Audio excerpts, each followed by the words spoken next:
Hey guys, Caitlin Alford here. I'm the owner of Lost Artistry Lash, and today we're gonna learn about how I take pictures on my iPhone. So guys, pictures are everything when you are doing a lash set. You need to grow that business, you need a good portfolio. So today, we're gonna teach you all of my personal tips and tricks on how I take my lash photos. My first tip is lighting. So lighting is everything just for lashes in general, but especially when you're taking photos. So obviously I'm working with our own Lost Artistry lash light, and the reason it's so awesome for taking photos and for lashing is because it has adjustable arms and very, very bright white lights. Makes it photos turn out really nice, and it's nice that you can actually pull these arms around your client, so you can kind of have two different angles of light for your photos. Works wonderfully.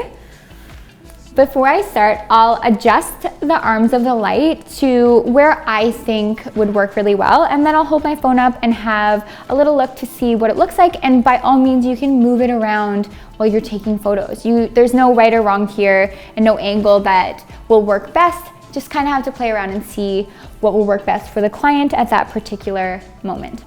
So before I really go into taking the actual photos, I just want to say it's really good to always make sure that there's nothing on your camera.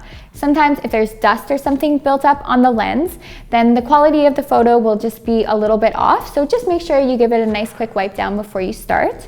My next tip is take so many photos. I'm talking like maybe even if you take 100, maybe it's a little bit aggressive, but hey, there's gonna be one really good photo in there. So don't be afraid to take a whole bunch, and just let your client know, maybe even before the service, like, would you mind me taking before and after photos?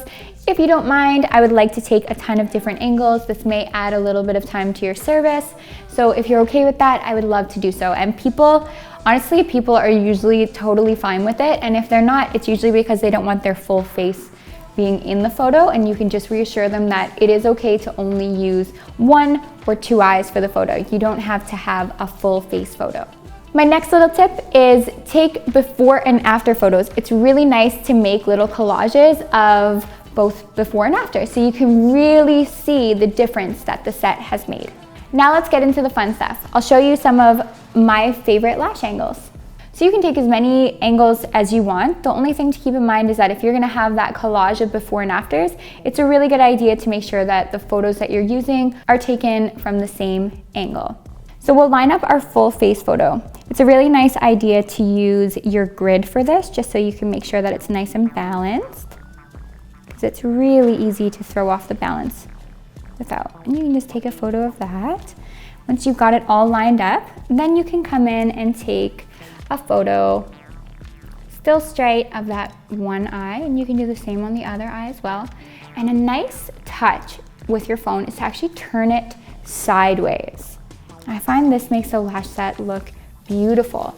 So if you come in sideways and from an angle like this, then what ends up happening is you can see that perfect line of the lashes, and also the light isn't shining through the lashes. So I'm gonna get you to look up Alexis for a second.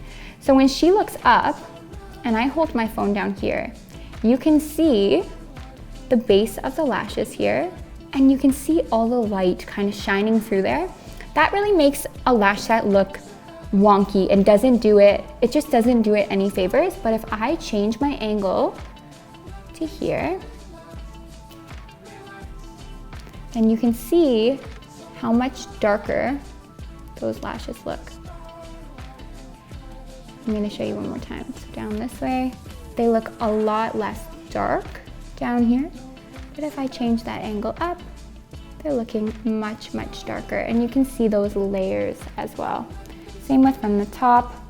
It's all in your angles, so kind of play around and see which angle makes your lash set look the best. So if I come down this way, again, the light's going to come through, and then I'm coming up on top, and the lash line just looks so much darker. So if darkness is what you're going for, then I would suggest playing around with these types of angles. And again, tilting your phone to the side, it really looks beautiful for photos. I'll take a photo here. Again, come in, take 100, like move your hands slightly, and don't be afraid. And then I'm gonna move to the other side So I'm only focusing on my left eye for this example, but I came to the other side of my client, and I'm just, again, keeping my phone on a bit of an angle, and I'm gonna come in and take some photos from this side as well, because it can look beautiful. This angle is really, really nice. You're getting that nice line over the top. And again, just kind of play around. You can come right over the top and take a face photo as well.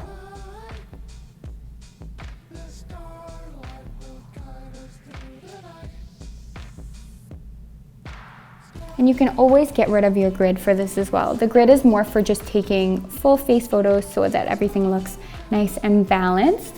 So next one, I'm coming in from the downward angle, how you can see your lashes and how other people will see kind of how you mapped your set out. That's from the top angle. So again, you can take your full face and you can zoom in and do just one eye, playing around with your angles.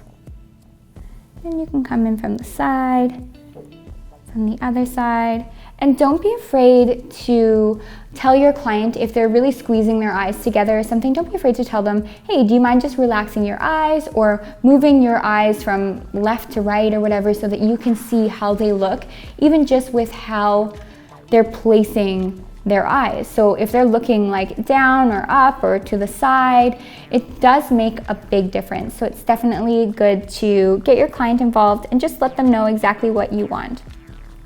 And while you're taking photos, maybe a good time to take a video. It's nice to always have stories and stuff. Really brings a lot of attention to your page. So while I'm taking photos, I just go ahead and make little videos as well. Open. And you can do this from all the angles that you have taken photos on.